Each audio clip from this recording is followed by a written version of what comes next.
Revenons à l'instant précis où l'équilibre a réellement commencé à se modifier. Plus tôt cette année, à l'occasion d'une rencontre à très forte intensité stratégique, volontairement discrète médiatiquement, mais absolument décisive, les ministres de l'énergie des BRICS se sont retrouvés à Brasilia. De cette réunion est sorti un document inédit, la feuille de route de coopération énergétique des BRICS pour la période 2025-2030. Il ne s'agissait ni d'une déclaration vague, ni d'un engagement symbolique destiné à être oublié. C'était un plan formalisé, clair, structuré, consigné noir sur blanc avec une méthode précise et des objectifs concrets. À partir de ce moment, le groupe a changé d'échelle. L'ambition n'est désormais plus celle d'un simple espace de dialogue politique entre économies émergentes. Ce qui se dessine, c'est une véritable architecture énergétique globale. Imagine la combinaison. Les immenses réserves de pétrole et de gaz du Moyen-Orient et de la Russie, la soif industrielle colossale de la Chine et de l'Inde, et l'abondance en minerais stratégiques de l'Afrique et de l'Amérique du Sud. Les BRICS ne se contentent pas de former une alliance, ils posent les fondations d'un écosystème énergétique quasi autonome. Cette feuille de route agit comme un plan directeur destiné à faire fonctionner cet ensemble selon ses propres règles en modifiant durablement les mécanismes qui gouvernent l'énergie mondiale. Leur stratégie s'articule autour de 3 axes majeurs.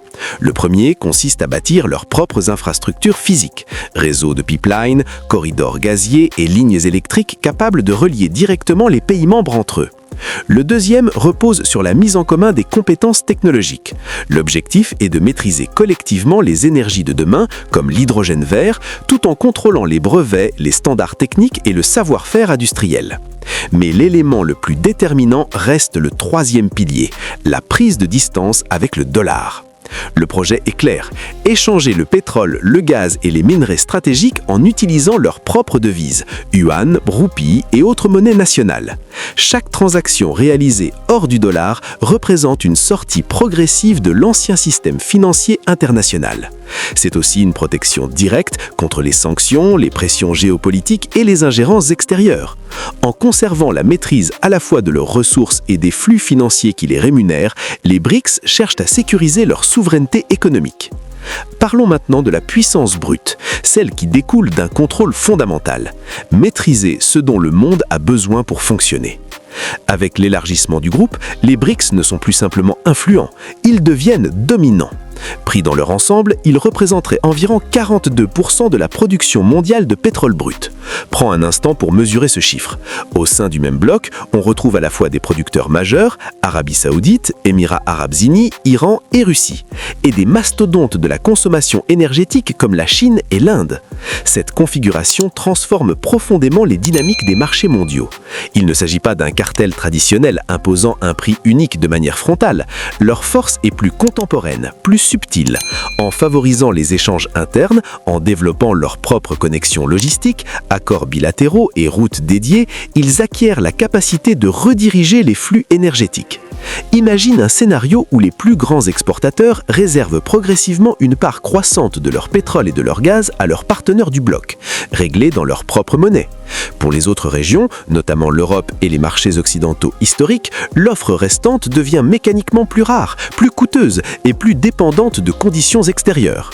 Aucune menace n'est nécessaire, le levier est déjà intégré à la structure même du système. L'aspect le plus sophistiqué de leur stratégie ne repose pas uniquement sur les ressources énergétiques traditionnelles. Les BRICS+ ne se contentent pas de sécuriser le pétrole et le gaz d'hier, ils verrouillent méthodiquement l'énergie de demain. Tandis que les pays occidentaux accélèrent la transition vers les véhicules électriques, les fermes solaires et les éoliennes, ce bloc agit plus discrètement, mais de manière tout aussi décisive. Il prend le contrôle des matériaux indispensables à cette transition. Il s'agit des minerais cryptiques.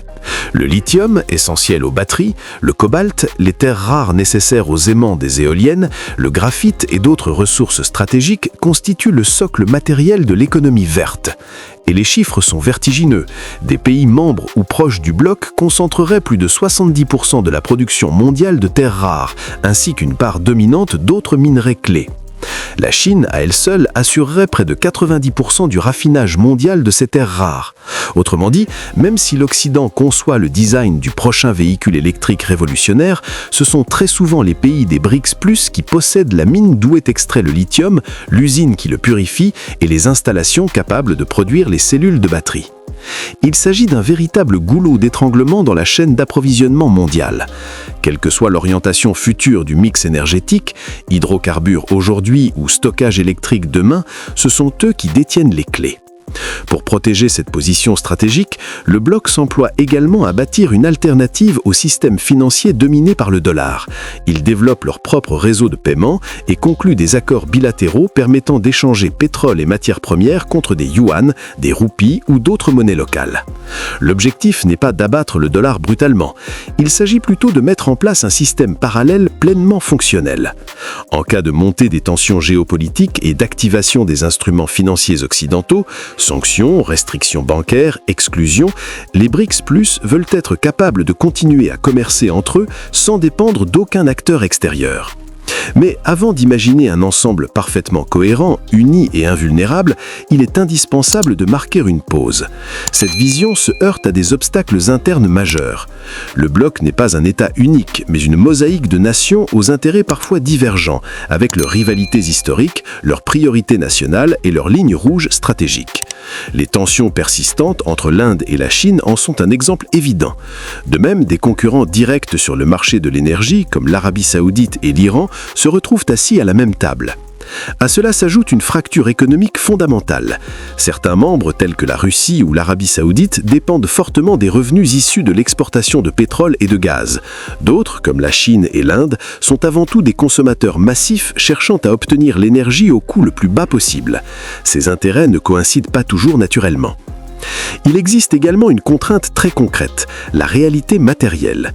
Construire un réseau énergétique intégré à l'échelle continentale, pipeline transfrontalier, interconnexions électriques, infrastructures partagées, représente un défi logistique et financier colossal. Cela nécessite des investissements gigantesques, une coordination constante et surtout un niveau de confiance politique qui, à ce stade, n'a pas encore été véritablement mis à l'épreuve. En définitive, l'histoire de la prochaine décennie ne se jouera pas uniquement sur le papier d'un document stratégique soigneusement rédigé. Elle se décidera dans l'effort complexe et parfois chaotique visant à transformer une vision ambitieuse en un système opérationnel. Et la solidité réelle de cette alliance pourrait bien être testée non pas d'abord par les puissances occidentales, mais par ses propres contradictions internes. Dans ce vaste réalignement mondial, une question s'impose. Que reste-t-il aux puissances établies, en particulier les États-Unis et l'Europe? La réponse tient en un mot, la vulnérabilité.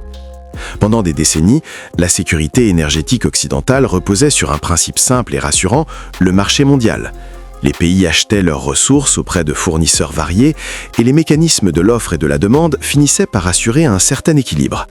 Mais que se passe-t-il lorsqu'une part considérable de ces fournisseurs, ainsi que des détenteurs de minerais essentiels pour l'avenir, commencent à fonctionner selon une logique de blocs concurrents? La crise énergétique européenne, déclenchée après 2022, en a offert un avant-goût brutal. L'Europe a dû remplacer en urgence le gaz russe en se tournant vers le marché mondial du GNL, où les prix se fixent dans une compétition intense et souvent imprévisible.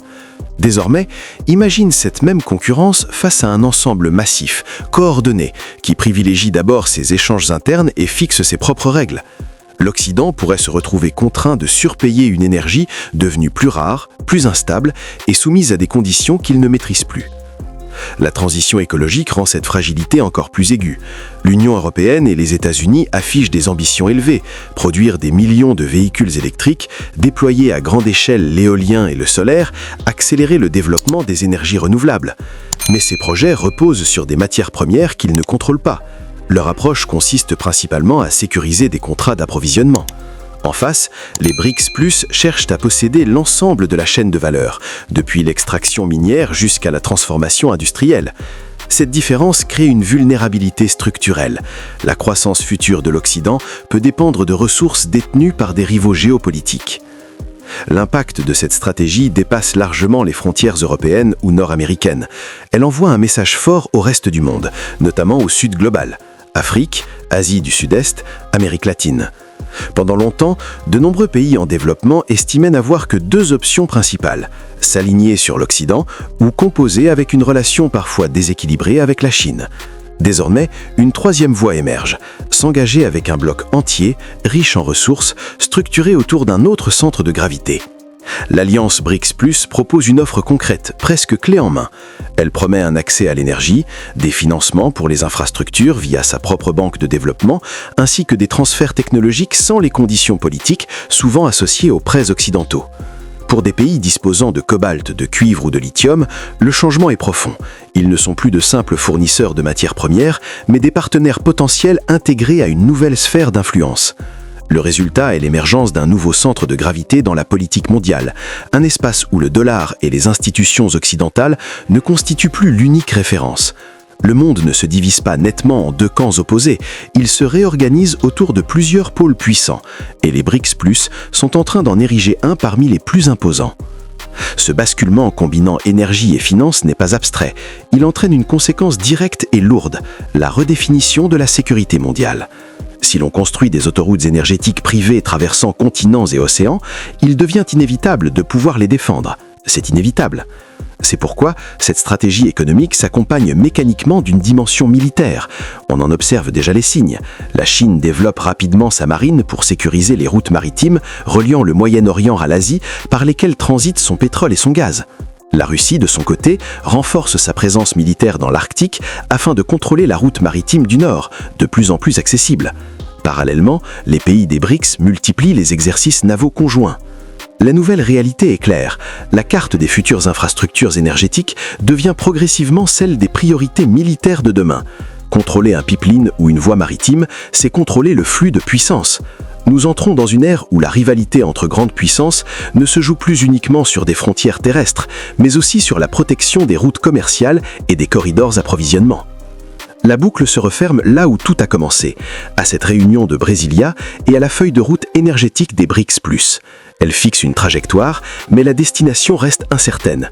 Les 5 à 10 prochaines années ressembleront à une course entre deux dynamiques. D'un côté, la capacité de l'Occident à s'adapter rapidement, en investissant massivement dans de nouvelles sources de minerais critiques, en développant le recyclage des métaux et en renforçant ses alliances énergétiques. De l'autre, la capacité du bloc BRICS+, à surmonter ses divisions internes et ses défis logistiques pour bâtir un système réellement intégré. Rien n'est écrit à l'avance. Le monde ne se dirige pas vers une domination unique, mais vers un landscape multipolaire, fragmenté, où l'énergie devient la monnaie ultime du pouvoir.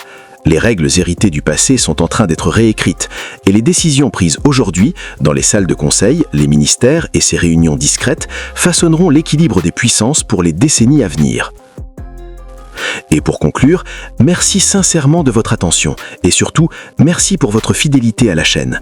Votre soutien fait toute la différence et permet à ce contenu d'exister et de continuer à se développer. Si ce n'est pas encore fait, pensez à vous abonner, c'est le meilleur moyen de ne rien manquer. Activez également la cloche pour être averti dès la sortie des prochaines vidéos et rester informé en temps réel. On se retrouve très bientôt pour d'autres analyses de ce genre, toujours pour décrypter en profondeur les grands enjeux qui façonnent le monde. À très vite.